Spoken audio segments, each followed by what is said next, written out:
On a warm July morning in 1942, at a secret Messerschmitt test airfield near Leipheim in southern Germany, a test pilot climbed into the cockpit of an aircraft that looked like nothing anyone had ever seen before.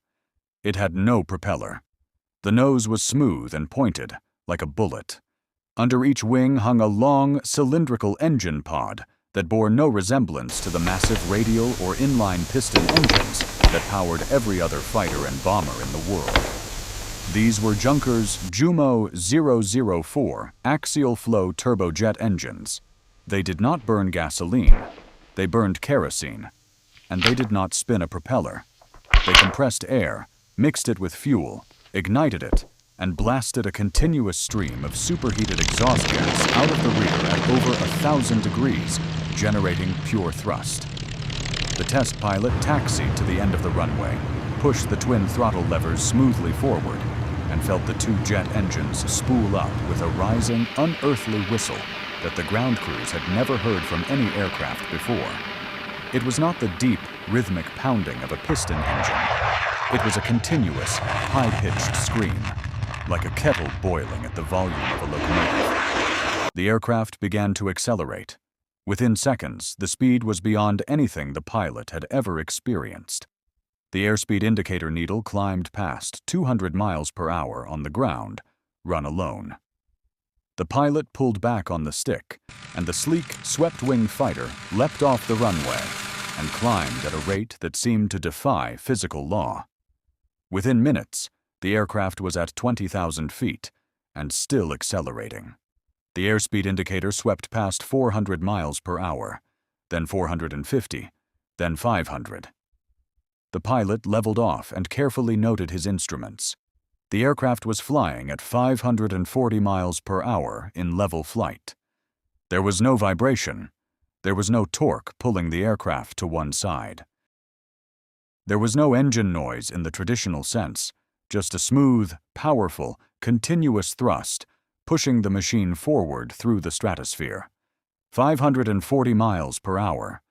The fastest Allied fighter in the world, the American P-51 Mustang, had a maximum speed of 437 miles per hour.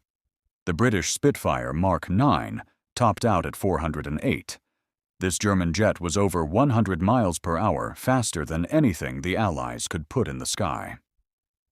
The test pilot landed, climbed out of the cockpit, and delivered his report to the Messerschmitt engineers in a single, unforgettable sentence.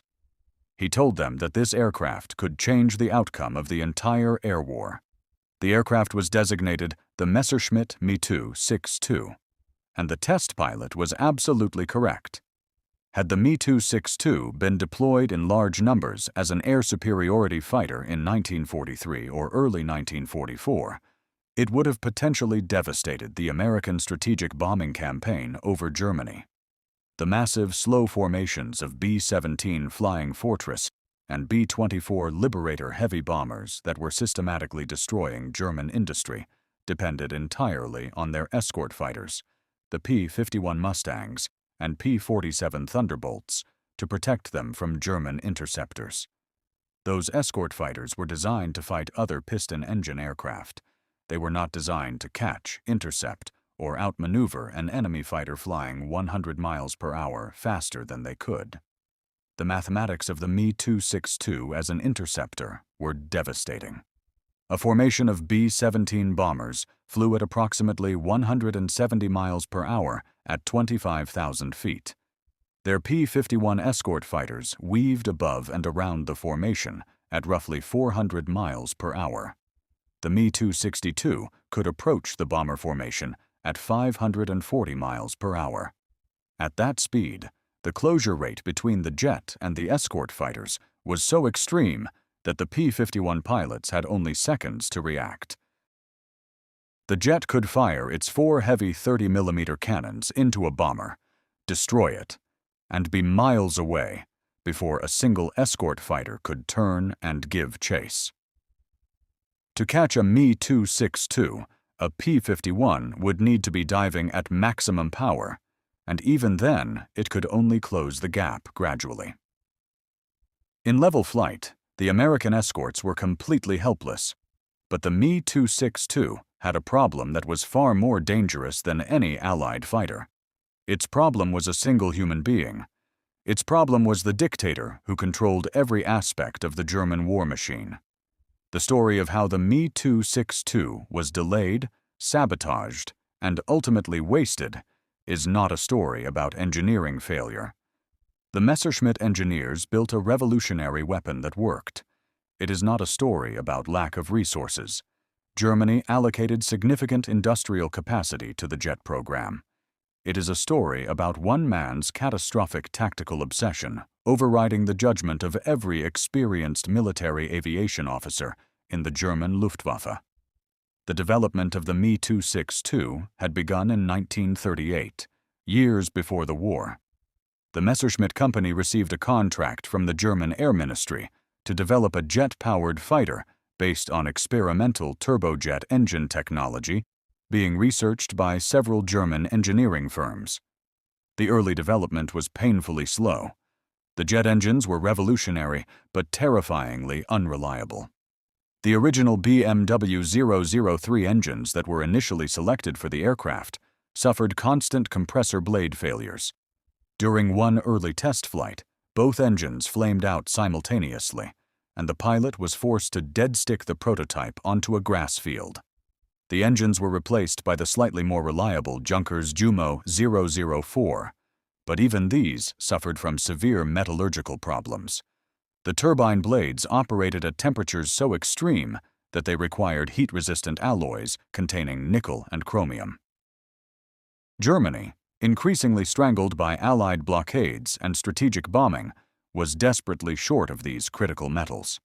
The engineers were forced to use inferior steel substitutes, which meant that the Jumo 004 engines had an average operational life of only 25 hours before they had to be completely replaced. Despite these difficulties, by mid-1943, the Me-262 was a functional, flyable combat aircraft. Messerschmitt had produced a small number of pre-production prototypes, and test pilots had proven beyond any doubt that the aircraft was overwhelmingly superior to every Allied fighter in existence. The commander of the Luftwaffe fighter forces, a brilliant, aggressive general who had personally scored over 100 aerial victories in piston engine fighters, was absolutely desperate to get the Me-262 into operational service as a pure air superiority interceptor. He understood with perfect mathematical clarity that a force of even 300 Me-262 jet fighters, deployed as high-altitude interceptors against the American daylight bombing raids, could potentially inflict losses so catastrophic on the B-17 and B-24 formations that the Americans would be forced to suspend their strategic bombing campaign entirely. Suspending the bombing campaign would mean German factories could continue producing tanks, artillery, and ammunition without interruption. It would mean the synthetic fuel plants that supplied the Wehrmacht with gasoline and diesel would survive. It would mean the transportation network of railroads and bridges that moved supplies to the front lines would remain intact.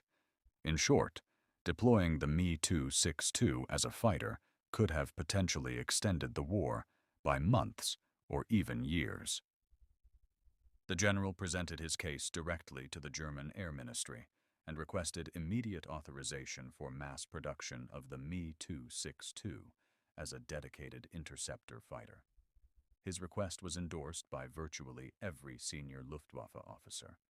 The case was airtight. The mathematics were undeniable. The aircraft was ready. And then the request reached the desk of the one man whose approval was required for every major military decision in the Third Reich. The dictator reviewed the Me-262 proposal in November 1943. He examined the aircraft's specifications with genuine interest. He was impressed by the speed. He was impressed by the armament. He was particularly impressed by the fact that the aircraft could carry bombs. And then he made a decision that stunned every professional military officer in the room. He ordered that the Me-262 would not be produced as a fighter. It would be produced as a high-speed bomber. His reasoning was purely tactical and completely divorced from the strategic reality of the air war. The dictator was obsessed with offensive operations.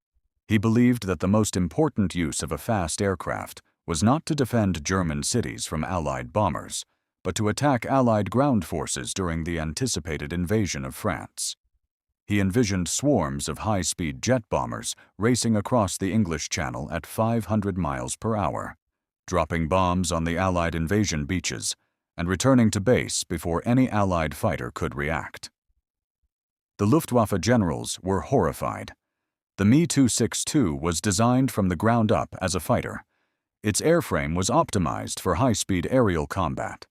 Converting it into a bomber meant adding external bomb racks under the fuselage, which destroyed the aircraft's aerodynamic profile and reduced its speed by over 50 miles per hour. It meant removing 2 of the 4 30mm cannons to save weight for the bomb load.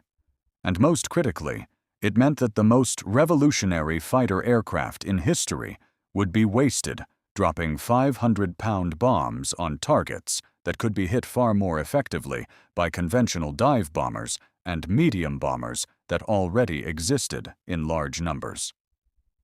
The Luftwaffe fighter commander argued furiously against the decision. He explained in precise mathematical terms that using the Me-262 as a bomber was strategically insane. The aircraft's advantage was its speed differential over Allied fighters. That advantage was only meaningful in air-to-air combat.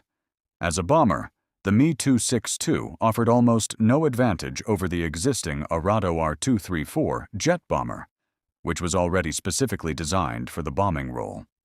The fighter commander begged for permission to deploy even a small number of Me-262 aircraft as interceptors to prove their devastating effectiveness against the American bomber formations.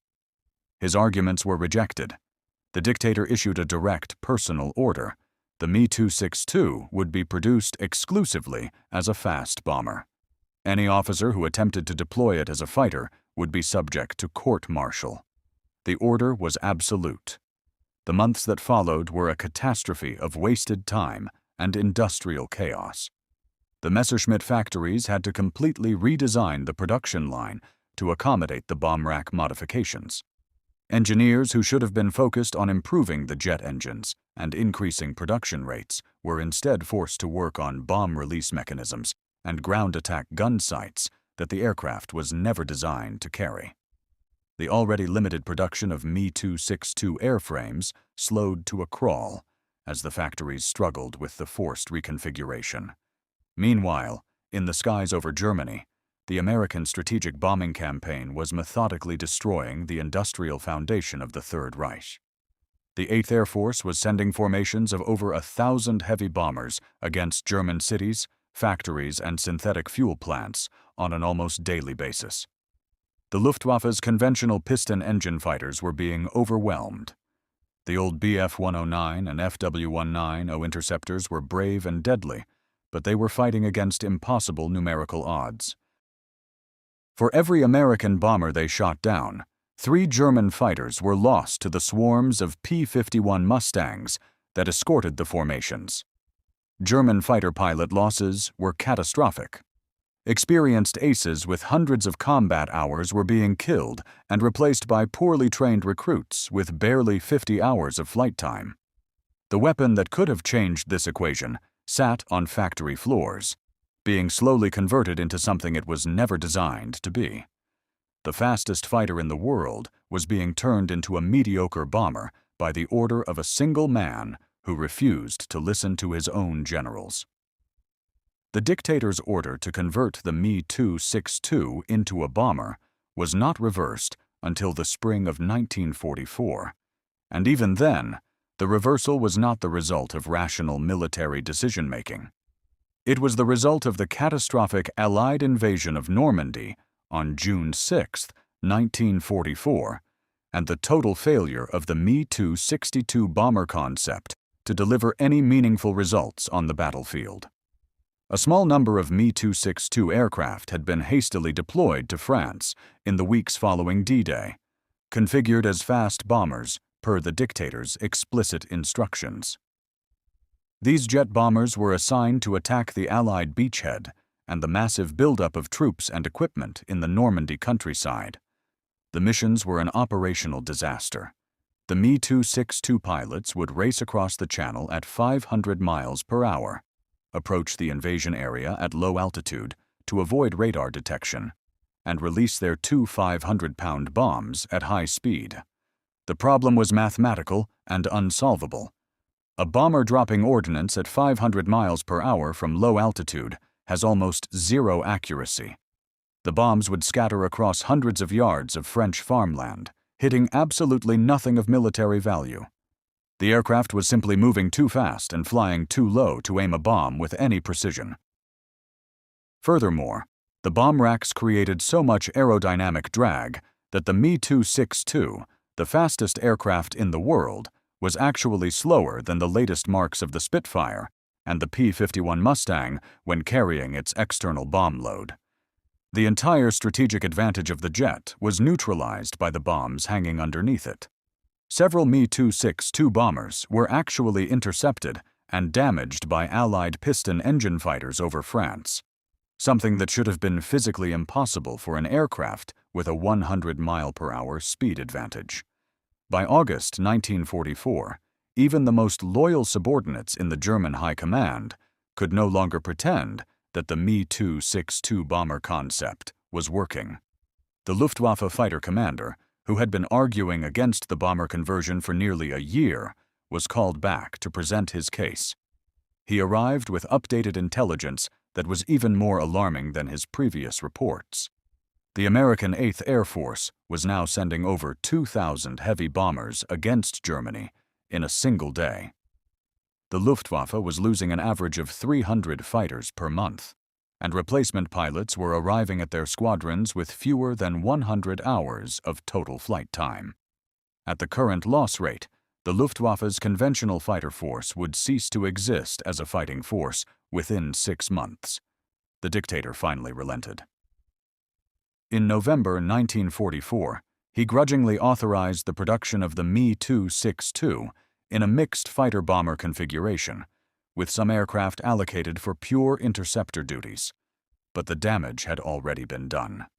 The 11 months between November 1943 and November 1944 represented the most critical window of the air war, and the Me-262 had spent that entire window sitting in factories being converted into an aircraft it was never designed to be. The first dedicated Me-262 fighter unit was assembled in the autumn of 1944. It was designated Jagdverband 44, and it was placed under the command of the single most experienced fighter pilot in the history of aerial warfare. This officer had personally shot down over 104 enemy aircraft. He had flown combat missions since the very first day of the war. He had commanded fighter wings on every front, and he had been repeatedly punished and demoted by the Luftwaffe High Command for his outspoken criticism of the dictator's interference in Air Force operations. He was, in effect, the last great ace of the Third Reich, given one final chance to prove that the jet fighter could have changed the war. His unit was based at the airfield in Munich-Riem, in southern Bavaria. He assembled a hand-picked team of the most experienced fighter pilots remaining in the Luftwaffe. Many of them were aces with over 50 kills. Several had over 100. These were not the poorly trained replacement pilots who were dying in droves in their piston engine fighters over the Western Front. These were the absolute elite of German fighter aviation, the last survivors of 5 years of continuous aerial combat. The aircraft they received were stunning machines. The production Me-262A-1A, Schwalbe, carried 4 Mk-108 30mm cannons mounted in the nose. Each cannon fired at a rate of 650 rounds per minute. A single 30mm shell weighed 330 grams and contained enough high-explosive filler to blow a hole the size of a manhole cover in the aluminum skin of a heavy bomber. 3 hits from a 30mm shell were statistically sufficient to destroy a B-17 Flying Fortress. The conventional Bf-109 fighter, armed with a single 20mm cannon and 2 machine guns, typically required an average of 20 hits to bring down a heavy bomber. The Me-262 could achieve a kill in less than a second of firing. The first operational interception missions by the dedicated fighter units began in late 1944. The results confirmed everything the Luftwaffe generals had predicted. An Allied pilot who witnessed his first encounter with an Me-262 described the experience in terms that reflected pure disbelief. He was flying a P-51 Mustang at 28,000 feet, escorting a formation of B-17 bombers over central Germany. He spotted a contrail at extreme altitude, moving from right to left across his field of vision at a speed he had never seen from any aircraft. Before he could react, the contrail descended in a shallow dive, and the jet passed through the bomber formation at what the pilot estimated was over 500 miles per hour. He saw a series of bright flashes from the jet's nose as the 30mm cannons fired. One B-17 in the formation immediately exploded. A second B-17 lost its entire tail section and spiraled downward. The jet continued straight through the formation without slowing, without turning, and disappeared into the distance before a single escort fighter could alter course to pursue it. The entire engagement lasted less than 10 seconds. The tactical doctrine developed by the Me-262 pilots was brutally effective because it exploited the single overwhelming advantage of the jet: its speed. The jet fighters would climb to an altitude of 35,000 feet, well above the American bomber formations. They would approach the bomber stream from the rear at maximum speed in a shallow dive. At a range of roughly 600 yards, the pilot would open fire with all four 30mm cannons, sending a devastating hail of explosive shells into the tightly packed bomber formation. The jet would continue its dive directly through the formation at over 500 miles per hour, passing through the entire stream of bombers and escorts in seconds. The pilot would then use his excess speed to zoom climb back to altitude, reposition, and set up for another attack run. The American escort fighters were almost completely helpless against this tactic. A P-51 Mustang, flying at 400 miles per hour, simply could not catch an Me-262, flying at 540 miles per hour in level flight. The speed differential was so extreme that by the time a Mustang pilot identified the incoming jet, rolled his aircraft into a pursuit curve, and began to accelerate. The Me-262 was already miles away and climbing back to attack altitude. The only reliable way to shoot down an Me-262 was to catch it at its most vulnerable moment, during takeoff or landing, when the jet engines were at low power and the aircraft was slow and heavy. The American tactical response was grimly effective.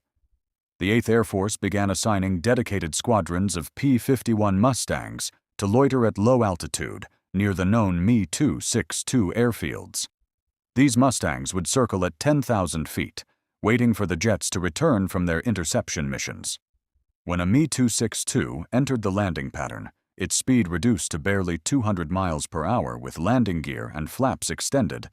The waiting Mustangs would dive on the vulnerable jet and attack it at point-blank range.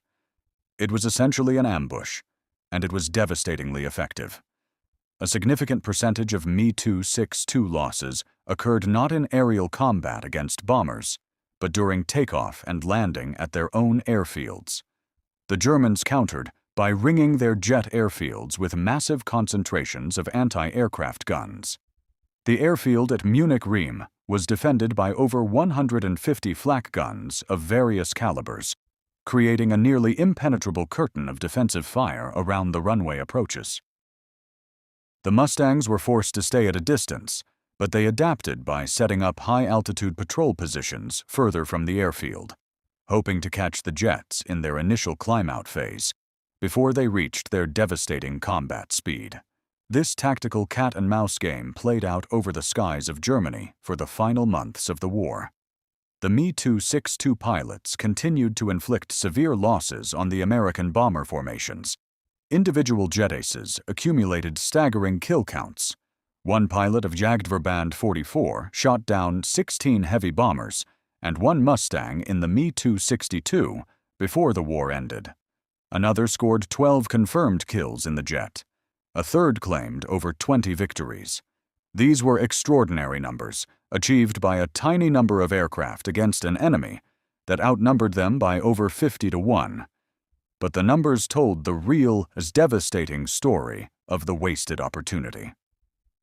By the time the Me-262 entered operational fighter service in meaningful numbers, it was far too late to change the strategic equation. The total number of Me-262 aircraft produced during the entire war was approximately 1,400. Of those, fewer than 300 ever became operational as fighters at any given time. The rest were destroyed on the ground by Allied bombing, lost in accidents caused by engine failures, or sat in factories and depots waiting for parts, fuel, and trained pilots that would never arrive. The final months of the Me-262 story are a study in mathematical futility. The most advanced fighter aircraft in the world was fighting a war that had already been mathematically lost, and the reasons for that loss could be traced directly back to the 11 months of wasted time imposed by a single bureaucratic decision. By January 1945, the industrial infrastructure of the Third Reich was collapsing. The strategic bombing campaign that the Me-262 was supposed to stop had methodically destroyed most of Germany's synthetic fuel production. Before the bombing campaign intensified in May 1944, Germany produced approximately 316,000 metric tons of aviation fuel per month. By September 1944, production had fallen to 17,000 tons. By January 1945, it was below 5,000 tons. The Luftwaffe, which required approximately 160,000 tons of fuel per month to maintain full operations, was starving. The Me-262, despite its revolutionary jet engines, was not immune to the fuel crisis. The Jumo 004 turbojets burned kerosene-based J2 fuel at a ferocious rate. A single Me-262 consumed approximately 240 gallons of fuel per hour of flight. A typical interception sortie lasted approximately 1 hour, including the climb to altitude, the attack run on the bomber formation, and the return to base. At 240 gallons per sortie, a squadron of 12 Me-262 fighters required nearly 3,000 gallons of jet fuel for a single mission. In January 1945, entire Luftwaffe airfields were being shut down because there was simply no fuel to put in the aircraft. The jet airfields that did have fuel faced a different, equally lethal problem. The Me-262 required long, smooth, paved runways to operate. The jet engines produced their thrust gradually, unlike a piston engine that could generate full power almost immediately. A Me-262 needed a takeoff roll of approximately 3,000 feet, compared to roughly 1,500 feet for a conventional Bf-109. This requirement for long runways made the jet airfields incredibly easy to identify from the air and virtually impossible to conceal from Allied reconnaissance aircraft. The American and British tactical air forces made the destruction of Me-262 airfields a top strategic priority. Formations of P-47 Thunderbolts and Hawker Typhoons conducted daily strafing attacks on every known or suspected jet base in Germany. They attacked not only the runways, but the taxiways, the dispersal areas, and the camouflaged forest clearings where the precious jets were hidden under netting and tree branches. The attacks were devastating. For every Me-262 that was shot down in air combat by Allied fighters, approximately 3 were destroyed on the ground by strafing and bombing attacks on their airfields. The Messerschmitt engineers tried everything to solve the airfield vulnerability problem. They experimented with launching Me-262s from the Autobahn, the German highway system, using straight sections of road as improvised runways. Several units actually conducted operational missions from Autobahn strips, with ground crews towing the jets out of forest hiding spots onto the highway, starting the engines, and launching the fighters down the concrete road surface. But the Autobahn operations were logistically chaotic. The highways lacked fuel storage, ammunition depots, maintenance facilities, and communication equipment. Each sortie from an Autobahn strip required a complex, hours-long setup that negated the advantage of getting the jets into the air quickly. They also experimented with rocket-assisted takeoff systems. Small, solid-fuel rocket boosters were strapped to the underside of the Me-262 fuselage. When ignited, the rockets provided a burst of additional thrust that allowed the heavy jet to get airborne in roughly half the normal runway distance. After takeoff, the spent rocket tubes were jettisoned and fell to the ground. The system worked, but the rocket boosters were in extremely short supply and added dangerous complexity to an already demanding takeoff procedure. Despite all of these obstacles, the Me-262 continued to fight with extraordinary effectiveness whenever it managed to get into the air. The combat record of the jet in pure air-to-air engagements against the American bomber formations was remarkable by any standard. Luftwaffe records credit Me-262 pilots with approximately 542 confirmed aerial victories during the final 9 months of the war. The vast majority of these kills were heavy bombers, primarily B-17 Flying Fortresses and B-24 Liberators. Each heavy bomber carried a crew of 10 men. The destruction of 542 bombers represented the deaths or capture of over 5,000 Allied airmen. The loss rate for the Me-262 in air-to-air combat was approximately 1 jet destroyed for every 4 or 5 bombers shot down. This was an extraordinarily favorable exchange ratio. By comparison, the conventional Bf-109 and Fw-19 piston engine fighters were losing approximately 1 German fighter for every single bomber they managed to destroy. The Me-262 was, by every measurable standard, between 4 and 5 times more effective per aircraft than any conventional fighter in the German inventory.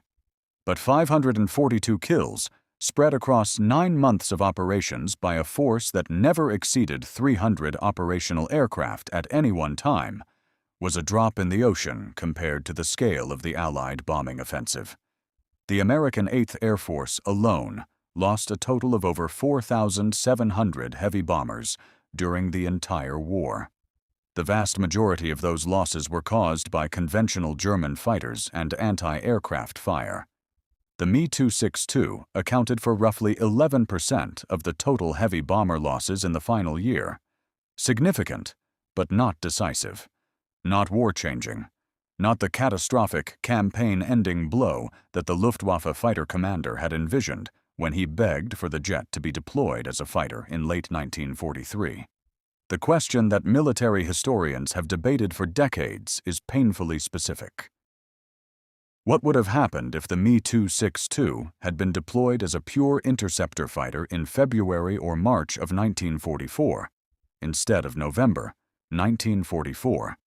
What if those 11 wasted months had been used for production, pilot training, and tactical development instead of the pointless bomber conversion? The numbers suggest a devastating alternative history. By March 1944, Messerschmitt had the capability to produce approximately 60 Me-262 airframes per month. If production had begun at that rate in March 1944, by August 1944, the Luftwaffe could have had roughly 300 operational Me-262 interceptors, fully crewed and tactically trained. 300 jets, with the combat effectiveness ratio of 5 bomber kills per jet lost, would have been capable of destroying over 1,500 Allied heavy bombers per month. In August 1944, the entire operational strength of the American 8th Air Force was approximately 2,100 heavy bombers. A loss rate of 1,500 aircraft per month would have been absolutely catastrophic. It would have exceeded the replacement rate of new bombers coming off American factory lines. Within 2 to 3 months, the 8th Air Force would have been forced to either drastically reduce the scale of its bombing operations or suspend daylight strategic bombing over Germany entirely. Without the strategic bombing campaign, the German synthetic fuel plants would have continued producing at full capacity. The German tank factories at Kassel and the submarine yards at Hamburg and Bremen would have continued operating. The transportation network of railroads and bridges that the Allies systematically destroyed in preparation for D-Day would have remained intact, allowing the Germans to rapidly move reinforcements to the Normandy beaches. Whether this would have changed the ultimate outcome of the war is debatable. The Soviet Union was advancing relentlessly from the east, and the sheer industrial might of the United States would have eventually overwhelmed Germany regardless. But the Me-262, deployed correctly and on time, could have extended the war in Europe by 6 months to a year. It could have made the D-Day invasion far bloodier and more uncertain. It could have cost the lives of tens of thousands of additional Allied airmen. Instead, the most advanced fighter aircraft of the Second World War spent its most critical months being converted into a bad bomber by the order of a dictator who refused to listen to his own experts. By the time the Me-262 was finally unleashed as a fighter, it was too few, too late, and fighting without fuel, without airfields, and without enough trained pilots. The last operational missions of Jagdverband 44 were flown in the final days of April 1945. The elite unit, led by the Great Ace with 104 kills, launched its jets from a crumbling airfield south of Munich as American ground forces advanced to within miles of the base. The jets attacked a formation of B-26 Marauder medium bombers, shot down several, and returned to find that their airfield was being overrun by American infantry. The surviving pilots destroyed their remaining Me-262 aircraft on the ground, rather than allow them to be captured. The Great Ace himself was wounded by a P-51 Mustang during one of the final missions, taking a bullet through the knee during a landing approach. The total number of Me-262 aircraft built during the war was 1,433. Of those, fewer than 300 ever saw combat as fighters. Over 200 were destroyed on the ground. Over 100 were lost in accidents caused by engine failures. Dozens sat in factories and never received engines because the Junkers Jumo 004 production line was destroyed by Allied bombing. The Me-262 was the fastest, most heavily armed, and most tactically potent fighter aircraft of the Second World War. It arrived in the hands of the best fighter pilots in the world, and it was wasted by the strategic incompetence of a single individual who valued his own tactical fantasies over the expert judgment of every professional officer who begged him to use the weapon correctly.